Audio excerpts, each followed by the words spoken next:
Ladies and gentlemen and people of goodwill, we thank you for joining us wherever you are, from wherever you're calling in. We're so delighted and elated that you are here with us tonight. You could have been at any other Zoom meeting, but you're here with us for a wonderful, robust conversation, and we so much appreciate it. My name is the Reverend Vernon K. Walker, and I am part of the Pentecostal Tabernacle, as well as a MAPA board, a Massachusetts Peace Action Board member, and I will be your honorary moderator tonight.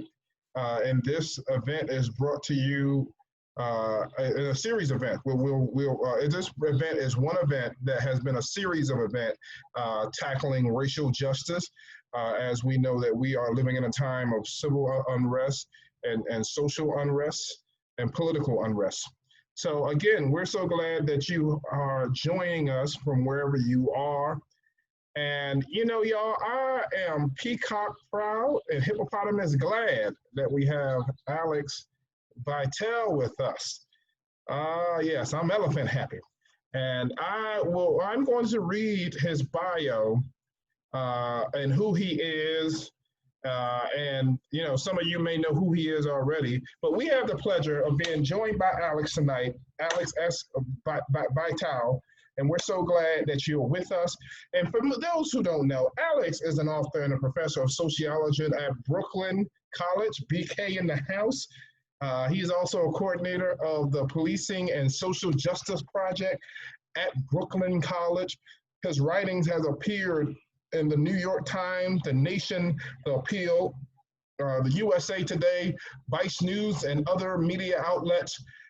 His critically acclaimed book, which we shall delve into tonight, came out in 2017, The End of Policing. And boy, oh boy, if that was ever a relevant subject, it certainly is relevant now. And essentially, The End of Policing argues for the eventual abolition of the police to be replaced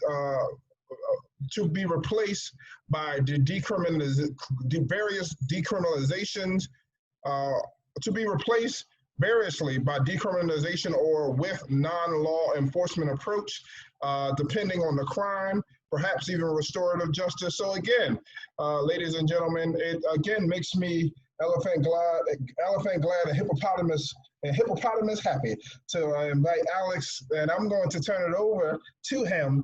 And again, we're so glad that you are here with us, Alex, virtually. And again, ladies and gentlemen, boys and girls, people of goodwill all over, we're glad that you're with us. So without further ado, we will welcome Alex to the stage or to the camera, and the floor is yours, sir. Thank you so much for joining us. Thank you, Reverend Walker, and everyone else at Mass Peace Action. I am an occasional Massachusetts resident. I went to college in Massachusetts. I've lived in Amherst and Cambridge, and have spent most of the last 5 months in Wellfleet, Massachusetts, with my family. And so I was especially happy to get this invitation to feel a bit more connected to the Massachusetts community, even as I shelter in place like the rest of us. Also happy to talk more about the issues of policing to a peace group and to think through a little bit together the connections between our over-reliance on invasive and aggressive policing and our over-reliance on militarization around the world. And these things are not that far apart, despite what we normally hear in the kind of liberal myth-making about this profound separation between civilian policing and military forces. And I think we can see this so clearly in what's been going on in Portland, Oregon. Federal law enforcement decked out in military camouflage with sometimes, brandishing assault weapons, as well as a whole host of less lethal weaponry that has caused extensive harm to people. In fact, some of the technology being used in Portland, Oregon would not be legal on a battlefield. We have prohibitions against the use of chemical weapons, including some of the tear gas weapons that are being deployed on the streets of Portland and all across America over the last few months. My friend Stuart Schrader, who I highly recommend you include in this series, has written a wonderful book called Badges Without Borders. Badges Without Borders.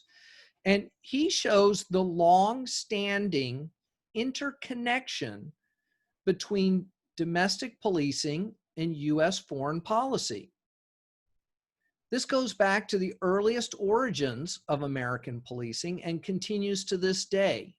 Much of the book, though, focuses on the Vietnam era, where there was a constant interchange between U.S. foreign policy officials, domestic police leaders, and global police trainers about how to respond both to events in Vietnam, the managing of the Viet Cong insurgency there, and how that might translate into domestic policing. My friend Julian Go, the sociologist at the University of Chicago, recently published a study that showed that one of the #1 predictors of aggressive militarized policing in the United States during the period of police professionalization 100 years ago was the presence of a former military commander as the head of the police force, and the degree to which local political and police authorities viewed their domestic policing task in terms that mirrored the kind of colonialist military projects that the U.S. had been engaged in internationally. And I'll just give one very concrete example of this. The first state police force in American history was the Pennsylvania State Police, created in 1905. Prior to that period, there were extensive problems of labor unrest in Pennsylvania, especially in the coal fields and iron factories of rural Pennsylvania. Mine owners and factory owners tried to suppress these movements through the use of private security, such as the Pinkertons, and often called on local police to enforce anti-union laws. But these local police were either not sufficient to the task or were largely unwilling to shoot their neighbors in these small working class communities.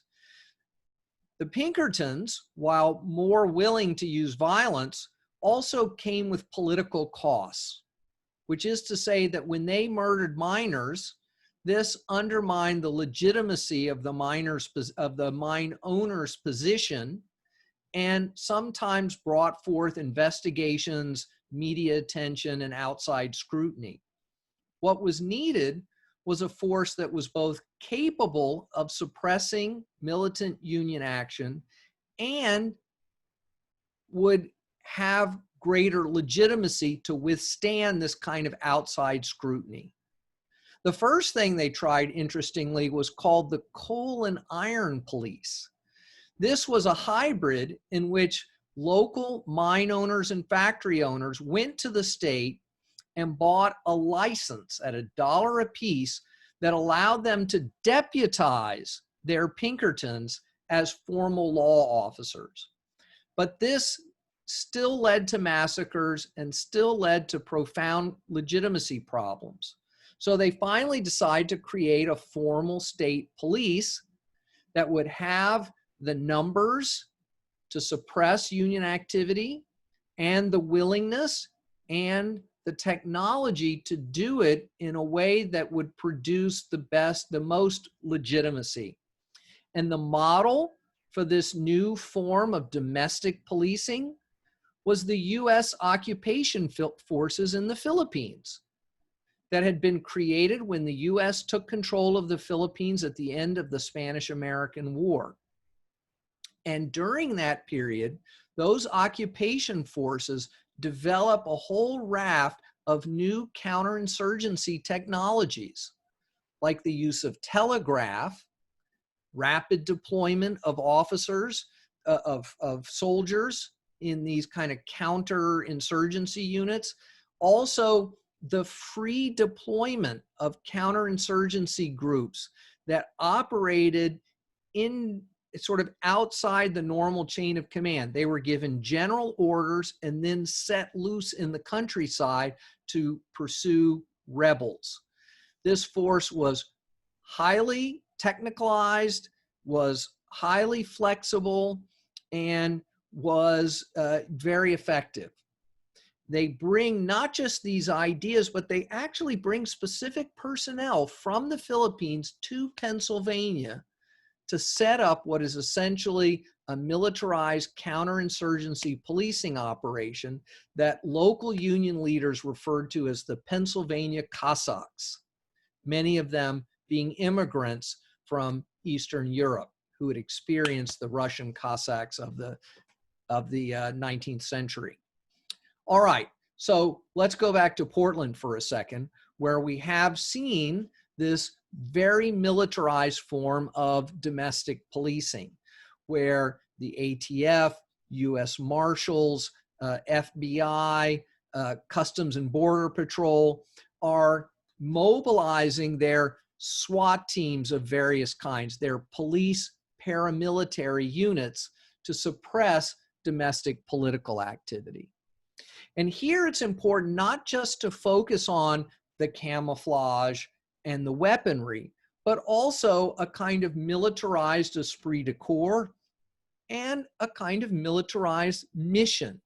They were engaged in a counterinsurgency campaign to suppress a political uprising at the behest of the Trump administration that was doing this not because they cared two whits about the fate of Portland, Oregon, its mayor, or the local police even, but because it served a political function for the Trump administration. And this is crucial in understanding the nature of militarized policing in the United States. Whenever we see a problem turned over to the police to manage, we should be looking for who gains a political advantage by doing this, and what kinds of political problems are they sweeping under the carpet, suppressing, papering over in doing so. And it's clear that a large part of what's motivating the Trump administration, not just in Portland, but also with Operation Legend and Operation Relentless Pursuit that are swarming or surging American cities like Albuquerque, Chicago, Detroit, Cleveland, Milwaukee, Memphis, Baltimore. All of this is about producing a political theater of tough on crime. It's about saying that the problems of urban America are not systemic disinvestment, declining standards of living, lack of quality health care, collapse of infrastructure. No, the problems of urban, not to mention longstanding racism, failed schools, etc. No, the problems of these cities are gangbangers, foreign drug cartels, bad hombres, right? All of Trump's favorite bugaboos, scapegoats that he can use to deflect attention from the fundamental failures of his administration.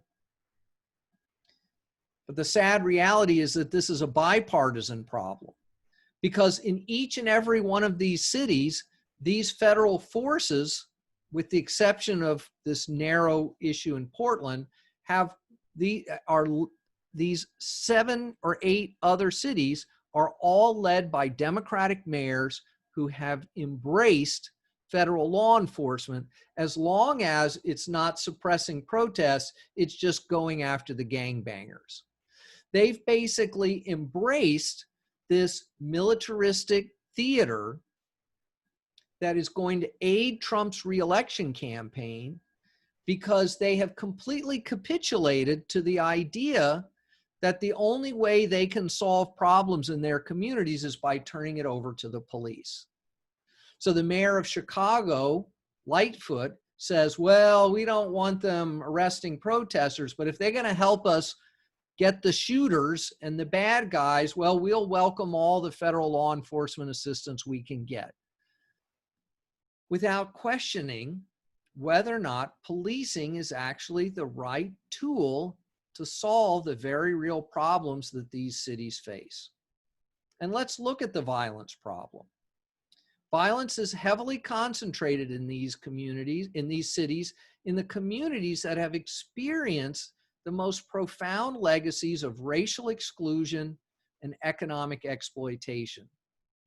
And when those problems metastasize to become issues of youth violence, disruptive behavior in schools, untreated mental health and substance abuse problems, mass homelessness, these problems are then addressed as problems of moral inferiority, failed families, which are all kind of racially coded terms that say that these problems can be solved through punitive and aggressive interventions by police and mass incarceration.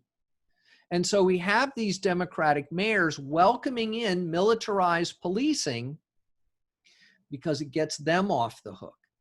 It allows them to continue to make their downtown real estate deals and subsidize corporate headquarters and get the big campaign contributions while letting the outer parts of their city go unaddressed. Joblessness, homelessness, untreated problems, failed schools are allowed to fester with policing putting a lid on it. And this is the fundamental political reality of the moment we're in. And it is the frustration at this bipartisan failure that I think has played such a central role in the spilling out into the streets that we've seen over the last few months. The current movement is very clear that the leadership of both political parties has had nothing to offer. And that if we want to do something about the over-reliance of policing, the over-militarization of policing, and mass incarceration, we're going to need a new politics. A politics that looks not to turn every problem over to the police and prisons to manage, but that looks to actually address the concrete public safety challenges that communities face while we work on a larger vision of peace, justice, and economic security. Things that can't be achieved when we have militarized police patrolling our streets. Because these police forces not only soak up money that we need to address real problems, they also suppress our movements, as we've seen in Portland. In addition, they perpetuate a kind of thin blue line ideology that once again says that the problems of our country are problems of individual and group moral failure that will only respond to heavy-handed policing. So every time a politician further empowers police, they are cutting the legs out from under the possibility of a different, better, more just kind of politics. And that really is what is so frustrating about this moment. And then when the police are violent, are racist, those political leaders say, oh, we're sorry about that, but don't worry, we're going to fix that through some police reform. We're going to give the police implicit bias training. We're going to implement some community policing. We're going to give the police body cameras, and that will fix the problem. This is what came out of the Obama administration, and this is what we've heard from most big city mayors, police chiefs, small town mayors too, right? I recently spent some time in Northampton where the demands of protesters there to defund the police have been met with calls for more money for police to pay for more training and more technology. This is the classic liberal response to these more fundamental demands. So why can't we just fix this with some implicit bias training, de-escalation training, and some changes to use of force policies? Well, most of these are what we refer to as procedural justice reforms, which are designed to restore legitimacy and trust to police so that they can get back to doing what they're doing. And the way they accomplish this is to make police more professional, less biased, more properly integrated into the legal system with some more transparency and accountability. Well, first of all, we don't need more legitimacy for a force whose fundamental purpose has historically been to facilitate and reproduce race and class inequality in the United States. And secondly, these reforms just don't work. We now have a growing body of evidence that shows this.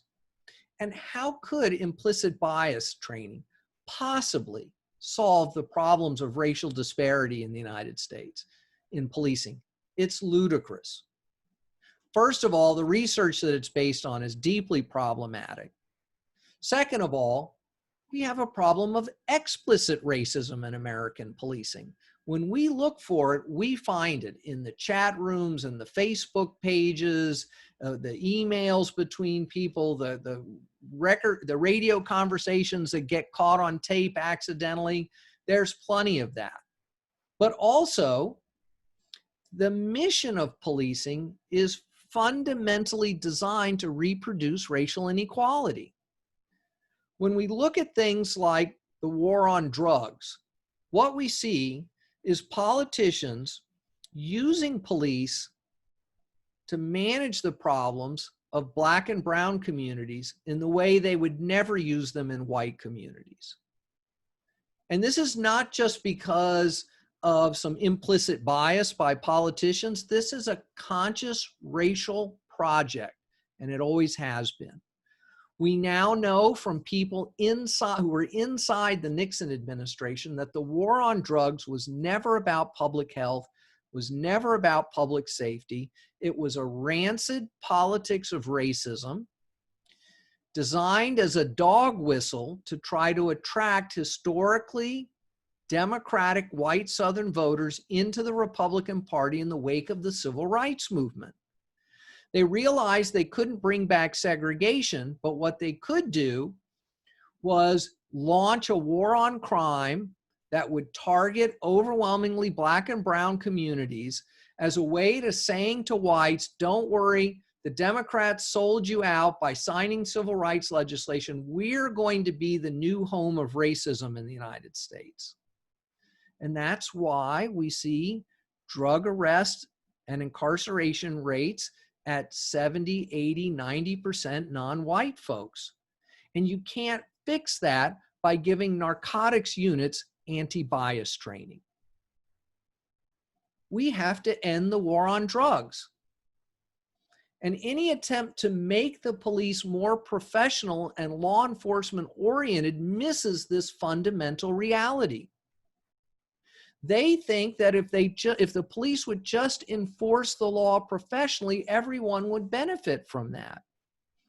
But these legal systems are inherently unjust. There's a famous 19th century saying that the law in its majesty forbids both the rich and the poor from sleeping under bridges, stealing bread, and begging in the streets. But of course, the rich don't need to do these things. Only the poor do.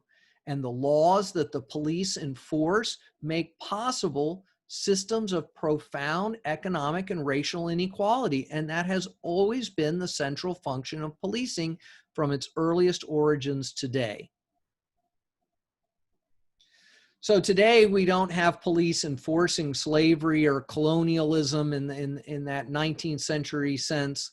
But what they do oversee is a system of neoliberal austerity that has pushed wealth up the economic ladder in hopes of some magical trickle down for the rest of us, which I've never seen any of, which then produces these problems of mass homelessness and failed schools and involvement in black markets of drugs and sex work and stolen goods. And police put a lid on that. They're not going around chasing bank robbers and finding hidden serial killers. They're breaking up homeless encampments. They're driving kids off street corners. They're clearing homeless people out of parks. This is what police actually do all day. And that kind of policing allows the politicians to continue to push that money up the economic ladder at the expense of the rest of us. And the moment we're in right now, the movement we see on the streets is not, no one's holding up a sign saying we need more body cameras, which the research shows do nothing, or that we need another police community meeting, which also accomplishes nothing except further relegitimating policing. What they're calling for is for us to quit using the police to solve every problem under the sun, especially those in poor and non-white communities. They're calling for a total rethink of the legitimacy of policing as an institution and what we could put in place instead to produce actual safer, healthier, and more just communities. And a central feature of this is rethinking what we mean by justice. We've arrived at this terrible situation where justice has come to equal punishment, revenge, and retribution, where accountability is measured in years of incarceration.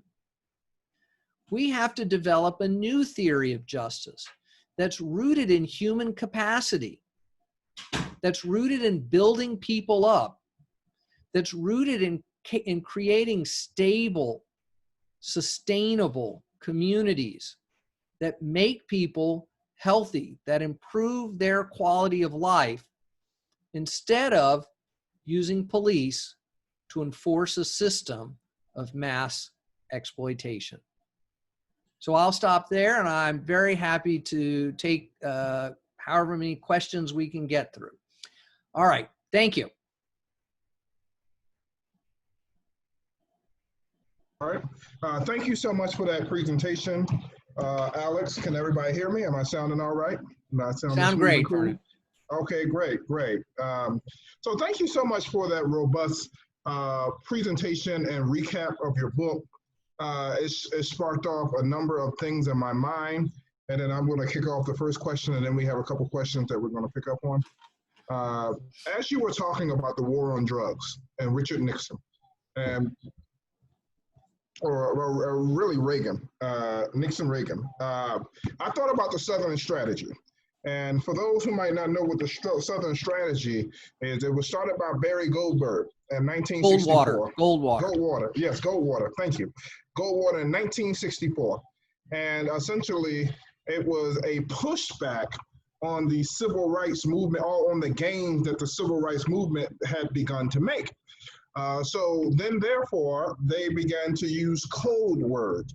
They couldn't call black and brown people, they couldn't call them the N-word or use racist terms, but they would go under the coded words such as tax cuts, or tax welfare queens and yes, and super predators, and that's right, and that's what it evolved into. So, and just to try to win get a majority of the Southern state. Now, obviously, Barry fell, but Nixon strengthened and capitalized in '68 and '72.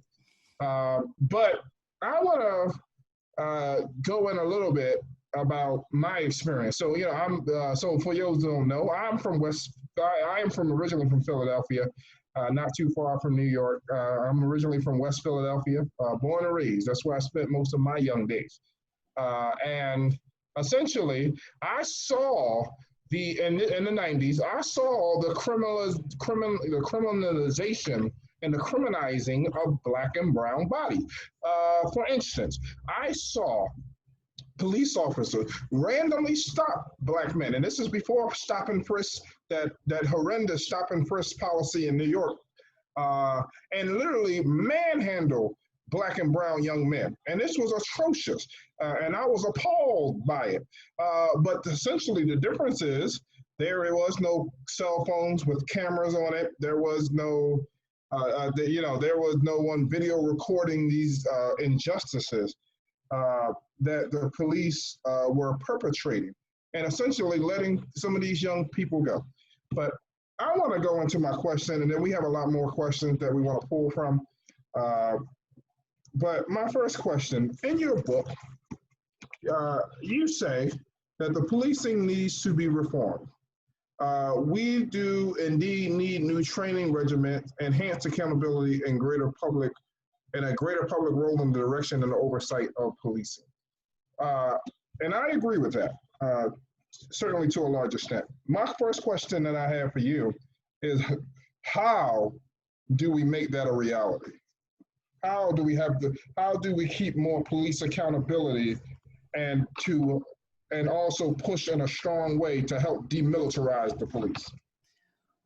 Well, so you read sort of the first part of a longer paragraph, and the rest of the paragraph says that as much as those things are needed, none of them can be achieved in the current environment.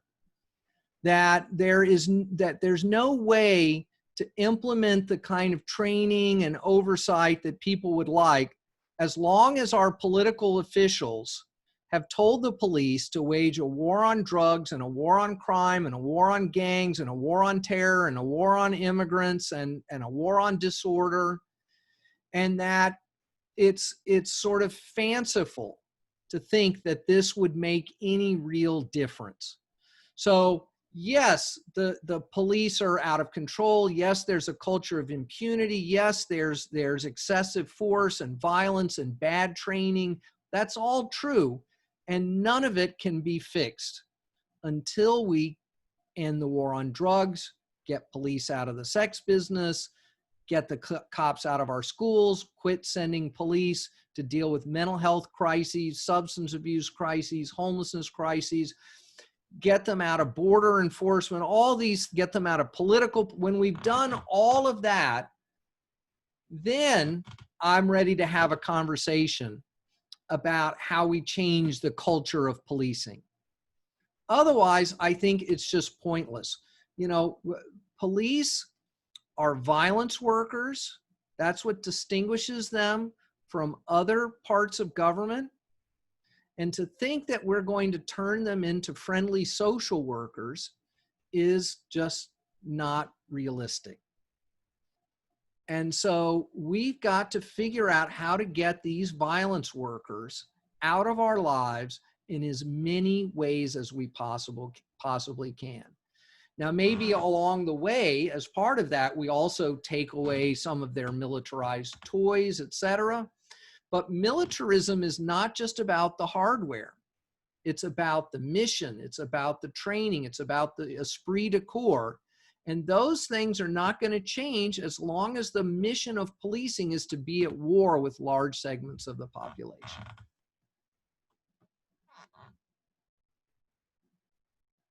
Thank you for that. You know, you raised so many relevant points. And the thing that comes to my mind, and then we'll go to the next question, is it's hard to protect and serve when you castigate and criminalize for policing. And it's, you know, when we think about the historic relationship between communities of color and policing, yes, it has been negative for the number of reasons you have mentioned. And there is a large distrust and mistrust between communities of color and the police, because the states and the government have been essentially in some ways approving of the violence that the police have been perpetrating. You know, when we look at Eric Gardner, we look at Michael Brown, we look at Tamar Rice and Sandra Bland and so many others, and so George Floyd and so many, Austin Sterling and so many others, and who were unfortunately brutalized and victimized at the hands of police brutality, at the hands of state-sanctioned violence. So I certainly do agree that we do need a radical and a systemic shift, and we cannot send this current wave of police officers to go and, like you said, solve psychological problems, solve mental health problems, and expect these police officers to be social workers because it just doesn't work. And on that note, I am going to go to this question by Linda Jenkins.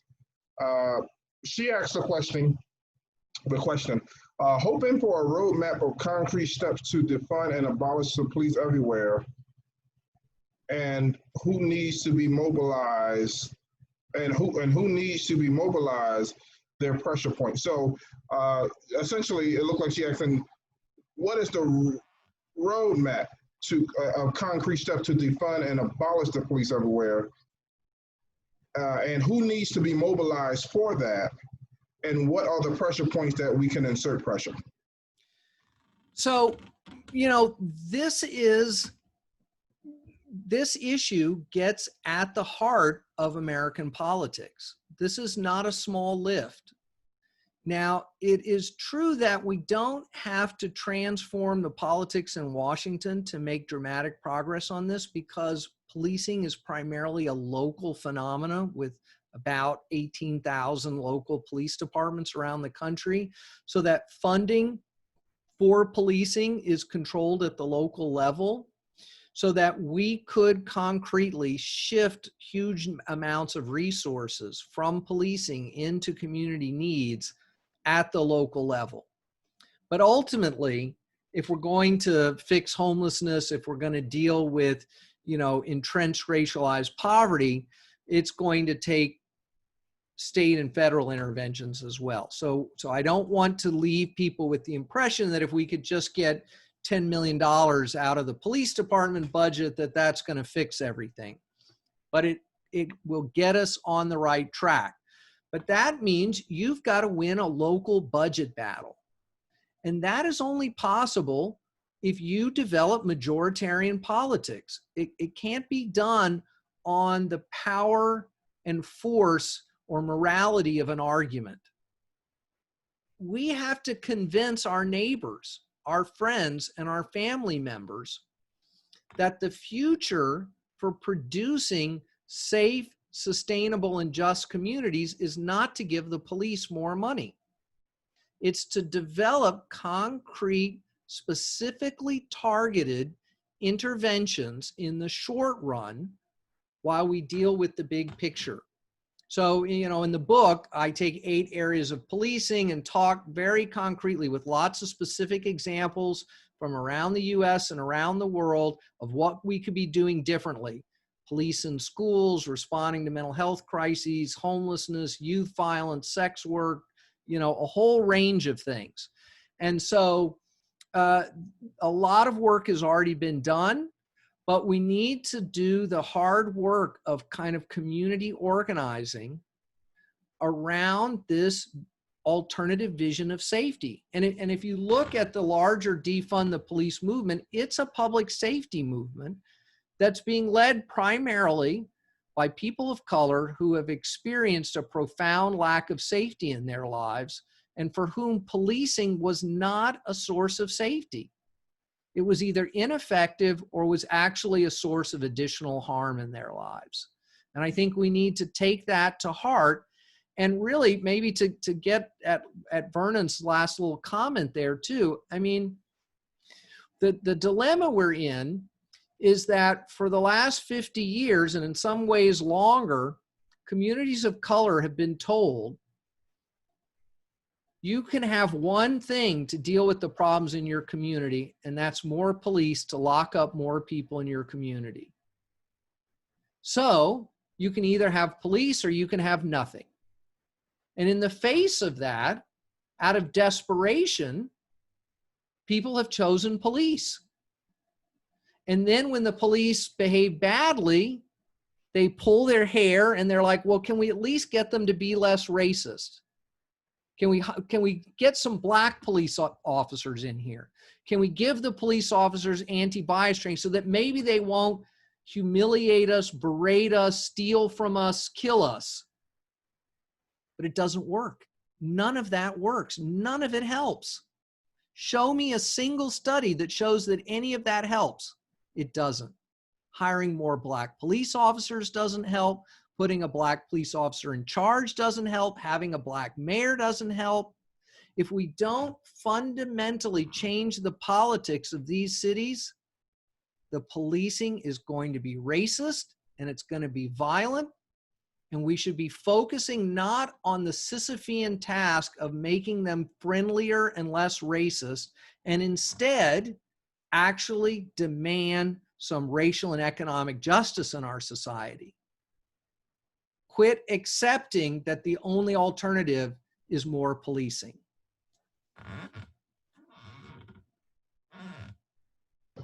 Thank you for that. I have a question here I pulled up that somebody submitted, Shannon Gamble. And Shannon Gamble says, I belong to a social justice committee in a small town in Western Massachusetts, and we are considering how to assess / promote anti-racist policies. Are you saying we should give up on the local level and work on federal issues only? No, not at all. Not at all. What I recommend is that people do a local needs assessment. And in this case, it needs to be a kind of two-part needs assessment. First, what are the public safety challenges that communities face that have been turned over to police concretely? What is it we think the police are doing? And second, we need to do a pretty tough assessment about the forces that are reproducing racial inequality wherever we are. And those dynamics are not going to be the same in every place. The challenges of how, let's say, seasonal farm workers are dealt with in the apple picking communities of Massachusetts is going to be very different than the issues of racial inequality in Dorchester and Roxbury. So we got to make those concrete assessments. And then we have to demand structural changes that will both allow us to reduce our reliance on policing and to begin to actually address the forms of exploitation that reproduce economic inequality in our society.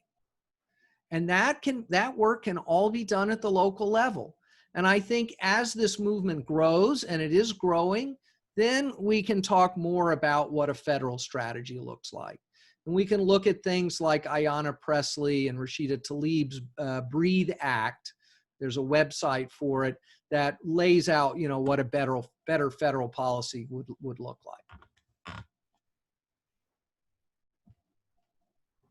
like. Thank you for that.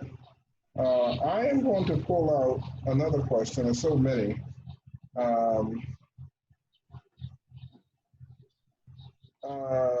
Gilo Caballero asks, and I quote, where I live, many of the agents don't live in my community.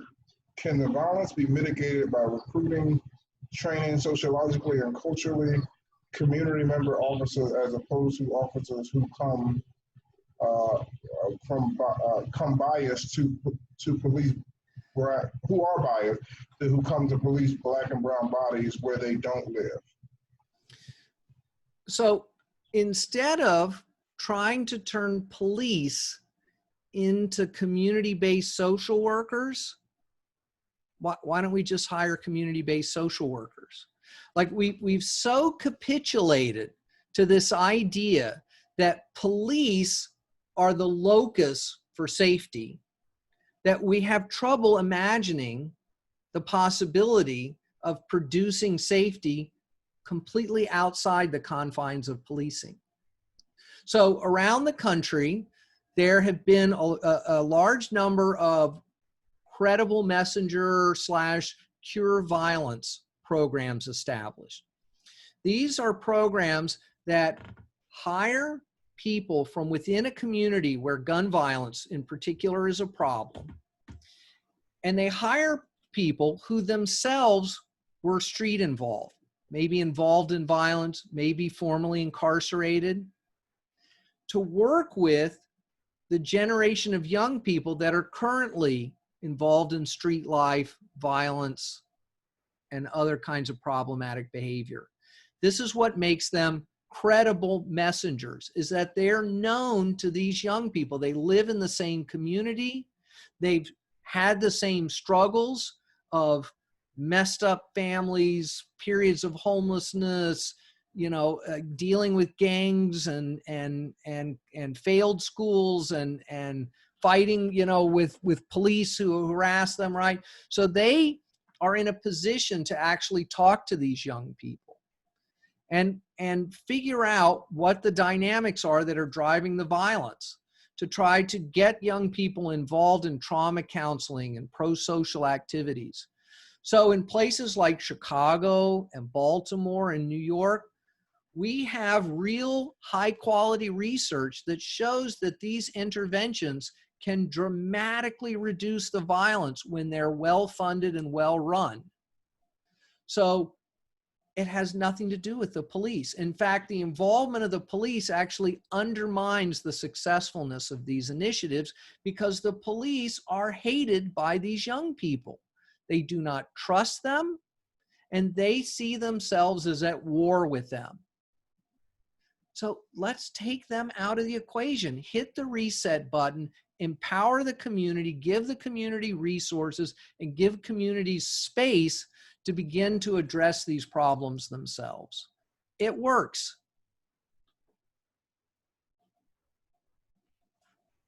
Thank you for that. Speaking of Chicago, someone asked a question: what do you make of the recent vandalism in Chicago? Could it be a work of such neo-Nazi groups such as Boogaloo and others, whose sole purpose is to increase civil unrest and cause chaos? Well, I don't think that's what's happening in Chicago. I think that we did see some cases, earlier in the summer, of some white supremacists going into demonstrations and breaking some windows, maybe in hopes of discrediting the movement or escalating tension or provoking the police. I don't know. That's always a possibility. But when we see large-scale looting, riotous behavior, this is not some deep plot. This is people acting out of anger, rage, desperation, and profound frustration at the failure of American society to do anything about their lived reality. And so I don't think we need to look for any deeper explanations than that. What we need is to try to turn as much of that energy as we can into a kind of organized, aspirational, militant politics that starts demanding, jobs and healthcare and decent housing for people. And that's the real challenge, is giving people that sense of possibility to engage in sustained, organized political pressure. Thank you for that. Ann Gilmore asked the question: what about the proliferation of guns? More guns than people in the U.S. We have more guns than we have people in the U.S. How can we defund the police without getting rid of private ownership of assault weapons and other types of guns not designed for hunting food? Yeah. So obviously, we need to. So yes, America is awash in guns, and I don't think that's going to change radically in the immediate future. But what we've done is we've embarked on a supply side strategy to deal with guns, which is to say that people either try to do things like gun control, or they try to use the police to deter gun carrying and gun usage through the threat of punishment. What we haven't done is to try to look at demand side strategies, which is to say, when are we going to ask ourselves why people are carrying and stockpiling all these guns? Now, there's a deep historical explanation for this, right? And it has to do with America's own colonial projects of exterminating indigenous populations and driving them west, of managing slavery through the use of guns, right? And the whole culture of American violence and militarism. But there are other places where people have guns and they don't shoot each other. You know, they have guns in Canada and no one ever shoots anyone. That people don't carry guns around for self-defense that they then end up using on someone else. So why are we stockpiling weapons? Well, a lot of that has to do with fear of the racial other. You got a lot of white people who are embracing these right-wing movements, who think that black people are coming to take what they have. And, you know, they watch a lot of zombie films, which are just kind of racially coded, you know, fears. And they think they've got to protect themselves. And you've got a lot of people on the streets in really rough areas who carry guns for protection because they live in really rough places.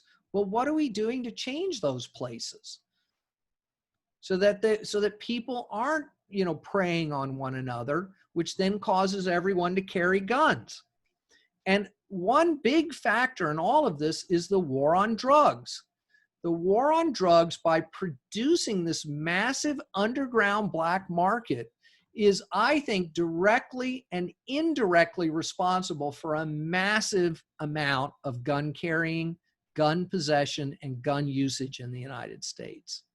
If we could get rid of the war on drugs, a huge number of people would quit buying guns, carrying guns, and using guns because they now work in a legal business. Certainly the proliferation of guns is an issue. And, you know, some would argue that unless we're able to change the hearts of men and women, then the gun issue is secondary. Because even if you take guns away, and if there's still hatred in the heart of the other, then people will still look to harm and damage each other just through a different methodology.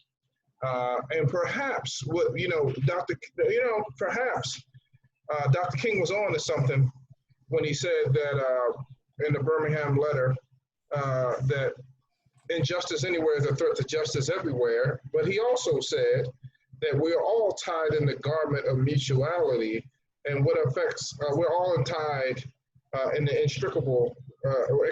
we're all tied in the garment of mutuality, the inescapable garment of mutuality, and what affects one directly affects us all indirectly.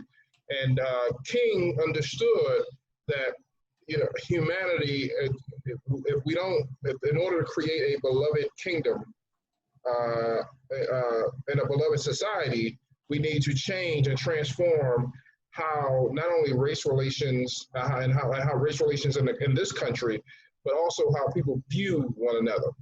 And certainly it was Bishop Desmond Tutu, who lived through the apartheid in South Africa, who was a bishop in the Episcopal denomination, said that our humanity is bound up in one another.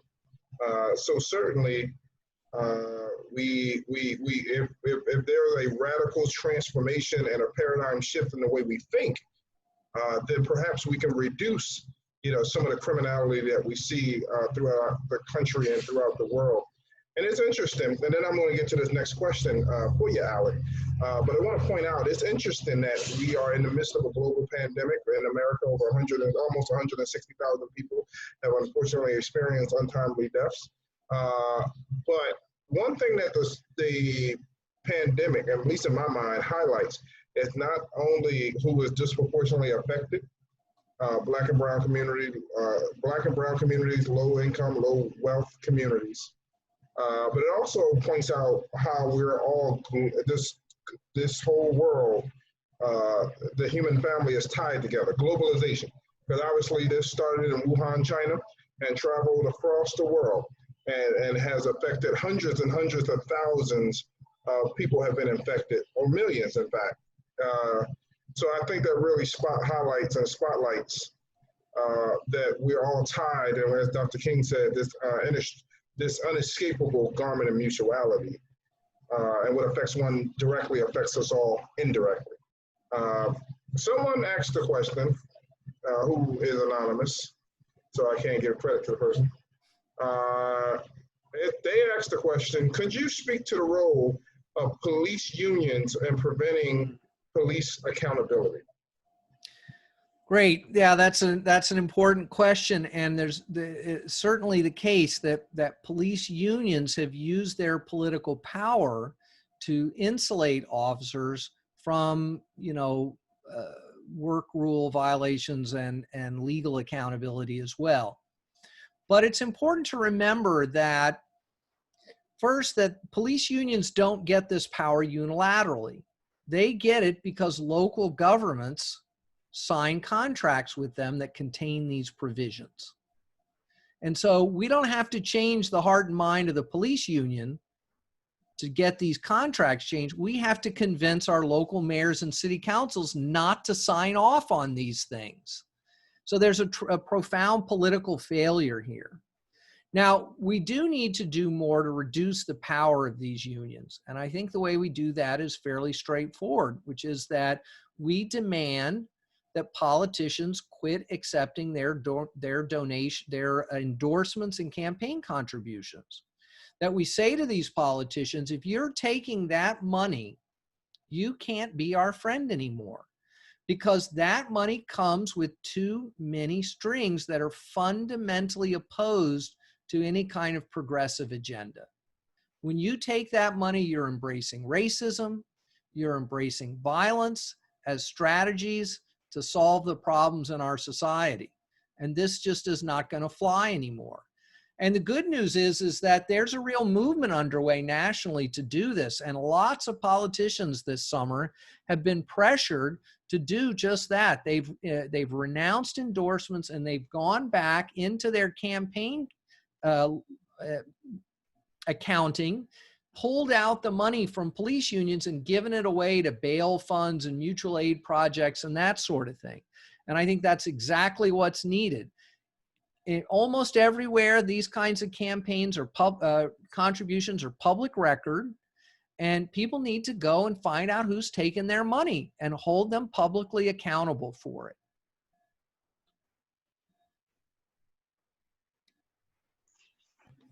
I'm going to call on Cole Harrison, the executive director of MAPA, which is the Massachusetts Peace Action, which is the organization hosting it.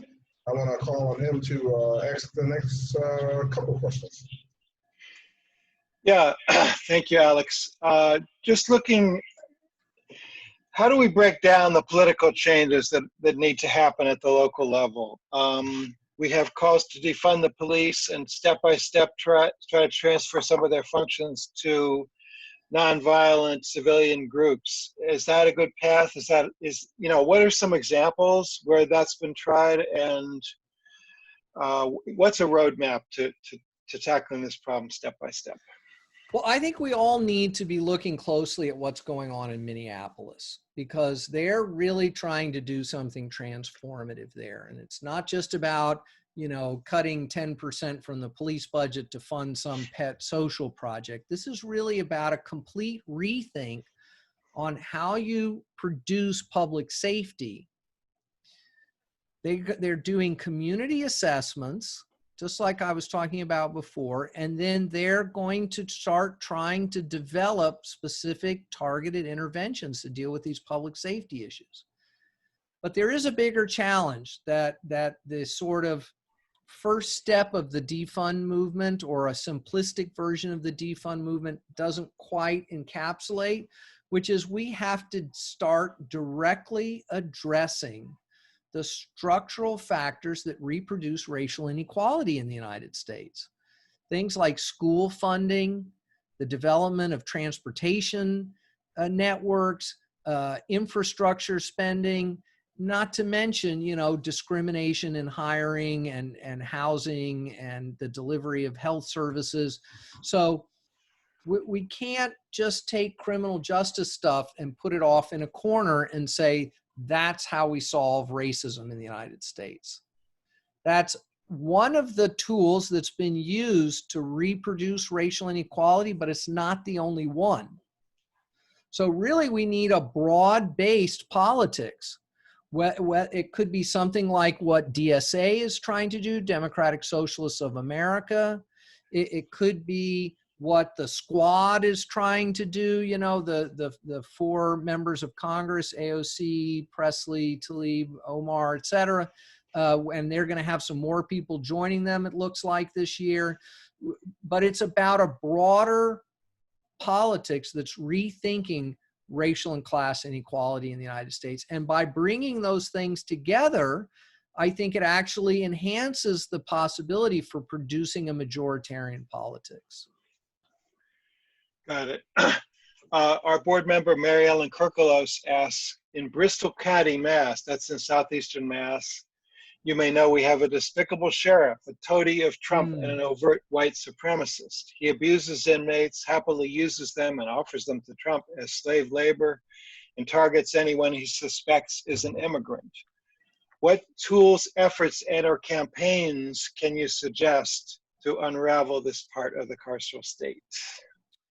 Yeah, he's a piece of work, right? He has one of these 287G agreements with Immigrations and Custom Enforcement, and he is fully invested in this deeply conservative carceral worldview. So I assume the person asking this is somehow connected to the efforts that have been underway down there. Last year, there were some blockades of some of the sheriff's facilities to protest their cooperation with ICE. And I did an event with folks in Cape Cod DSA, who I know were providing some support to that effort. And I think that we have to think strategically about how to produce a new politics for southeastern Massachusetts. And that means we've got to try to think strategically about who can we possibly work in alliance with, not just to take out the sheriff, but to really create a new politics that does something for low-wage workers, that does something for groups that are targeted for criminalization, that does something for people who are concerned about, you know, reproductive rights, et cetera. We've got to try to figure that out. It's not easy. I will say, as we work on this, keep doing the direct actions, because nothing focuses people's attention and brings, you know, people's minds to bear than well thought out, well executed, principled direct actions. Gotcha, thank you. Lynn Courier asks, I work with high-risk and gang-involved youth, as well as those in prison. I emphatically agree with everything you're saying. My question is, have you or would you promote also focusing our goals on reform and defunding prison police and prisons, and finding similar strategies for rehabilitation of those who commit real crime, other than some who may be mentally ill? Yeah, I mean, there are all kinds of harms happening in these communities. And this is real, right? This movement is not saying that the police are just inventing these problems. Police may make them worse, and police do invent some problems, but there are real harms happening. Harms in homes, harms in the community, and we need strategies to address those harms. And that means, though, treating people like human beings, which is the exact opposite of what the criminal justice system does. It is a tool of dehumanization for people. So my view is we need to put a little bit more emphasis on community-based preventative interventions rather than in post-incarceration reentry services. Now, this is an incredibly difficult thing to say because so many people are coming out of prison and have such tremendous needs. But We got to quit sending people to prison or we're never going to get out of this. And the reentry programs have not shown success in breaking the cycle of mass criminalization and incarceration. They help a few guys, but they don't do anything to break the cycle of harms and criminalization and mass incarceration. And only transforming local politics, getting the police out of our lives is, I think, likely to do that. But part of how we do that is by looking at community-based transformative justice strategies, harm reduction initiatives, community mediation centers, credible messenger projects, and all of that is likely to benefit people who are committing crime, let's say, or who've been in prison and are coming out.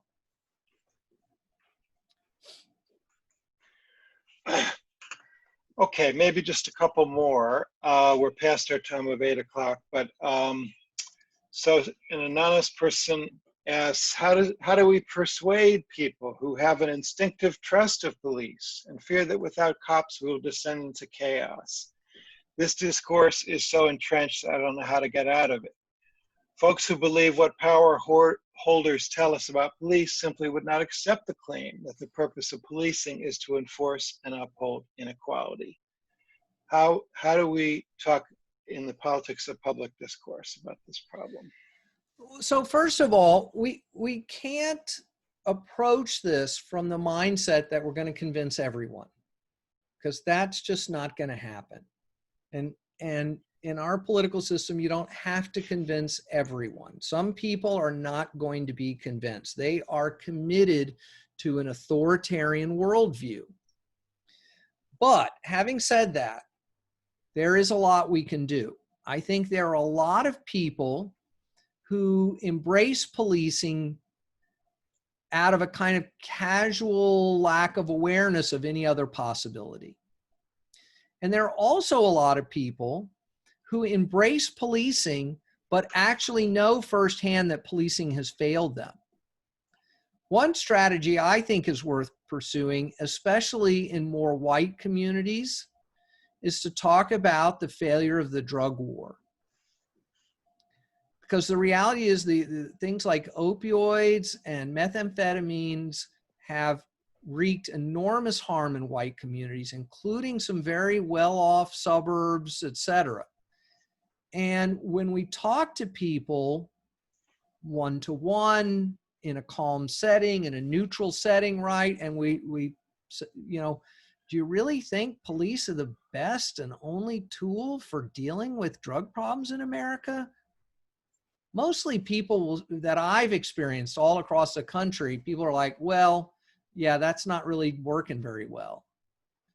Then you've got an opening to say, well, let's look at what other countries are doing. Let's think about how maybe we could do this better. Let's look at some examples in other parts of the US, like the Ithaca plan and Ithaca, New York. You know, what could we be, you know, let's look at harm reduction strategies.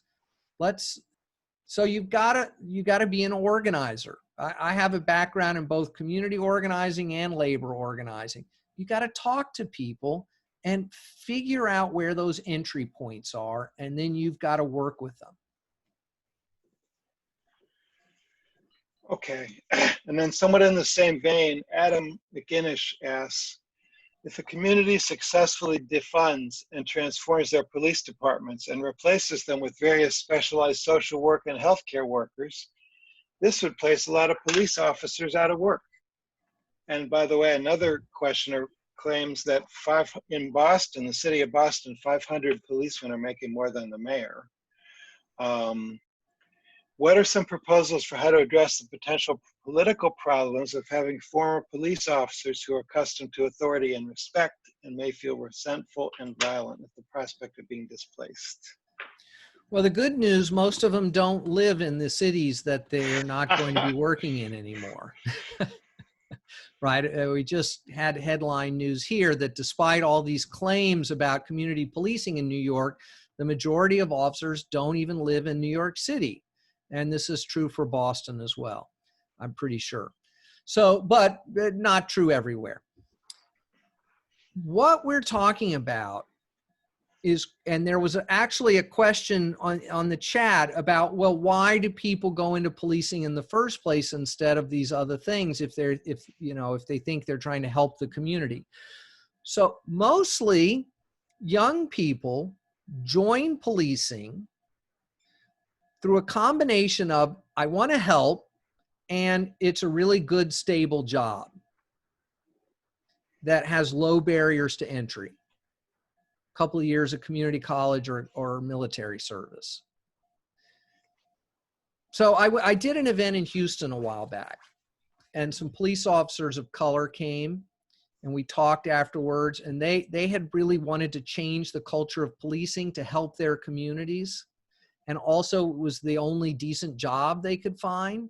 And so I said to them, look, when you were thinking about going into the police, if you'd had a choice between two jobs with the same benefits and pay, one for the police and one working in a community center in your own neighborhood, coaching football and mentoring young people in the community, which job would you have chosen? And they all laughed. They said, oh, well, we would love to have had jobs coaching football, working with young people, trying to help them deal with the problems in their lives, because that's what we experienced. But there were no jobs like that. And I'm like, exactly. Why are there never those jobs, but the police department is always hiring? So most of what's being talked about in terms of defunding the police is not a wholesale firing of police. There's no city council that's going to zero out the police budget in the next year, in the next 5 years, in the next 10 years.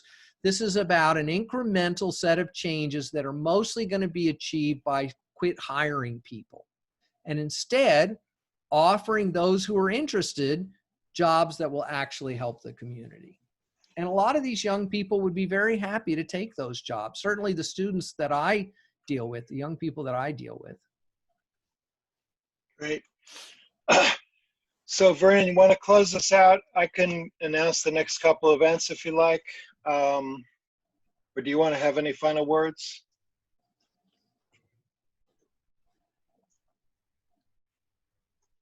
Vernon's on mute. Or here he comes.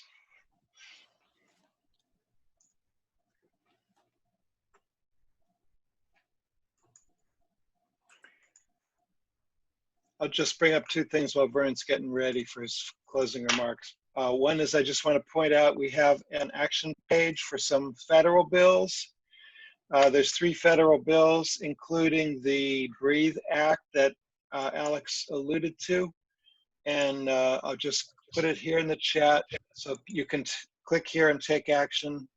Can people hear me? Yep. Yeah, I'm sorry, I had to disconnect my headphones. Yep. I think you asked me to close out. Yeah, let me just finish my announcement, and then yes, please. so I gave you a link to this action page where you can call on Congress to do some stuff, including that Breathe Act. The second one I wanted to mention is next week's webinar. It's the same time, and it's Andrea James and Amilcar Shabazz on shutting down the prison pipeline, restorative and transformative justice. That is the same time, Monday night at 7 p.m. And I will put in the chat an announcement of that also. So over to you, Vernon. Well, thank you so much, Cole. Well, on behalf of Mass Peace Action, we want to thank you, Alex, for engaging with us in this very thought-provoking conversation, and this very relevant conversation, because we certainly understand that police misconduct is not new. Police are causing more harm than good in many different cases. So we want to thank you again for taking some time out. We want to thank the participants for also taking some time out. Again, we mentioned early on that you could have been at any Zoom meeting, or you could have been doing anything at this particular time, enjoying dinner, walking the dog, going swimming, et cetera, et cetera. But you decided to take some time out and to listen to this really thought-provoking discussion, and we thank you. I believe this is recorded. and I believe that our executive director or someone from the staff may be able to send that out at some point, but I don't have Yes, it. yes, we're going to send out the link probably later tonight to everyone who registered of the video. Oh, wonderful, wonderful. Well, I don't have any other thoughts. Alex, I'll turn it over to Alex. If you have any closing thoughts, maybe ways people can get in touch with you, or if they have further questions, or anything of that nature. Anything you would like to leave us with parting thoughts in this conversation. You bet. Well, I really appreciate you inviting me and having a chance to have this conversation. And Vernon, thank you for the great questions, and from the audience as well. Folks can follow me on Twitter at @Vitale, and I'm kind of one of the nodes in a kind of national conversation about these issues. And the book, The End of Policing, is available actually directly on the Verso website. You can get the ebook for just $3. So just let people know about that, and hope to have more conversations about this in the future. Fantastic. Cole, thank you again so much. Cole, do you have any final words? No, thank you, Vernon. Thank you, Alex. Great conversation. Look forward to, we have a lot of work to do, but looking forward to put all these ideas into action. Very thought-provoking indeed. And with that, then we'll close. Well, again, panelists, thank you so much, all the panelists here. Participants, thank you so much for joining us. If you're interested in some of the campaigns that Mass Peace Action is working on, please feel free to go to mappa.org website. There's so many different campaigns going on that the organization is undertaking and tackling and handling. And we have a conversation next week. And Cole already mentioned it. And again, I wish you all have a wonderful night, and we'll see you on the other side.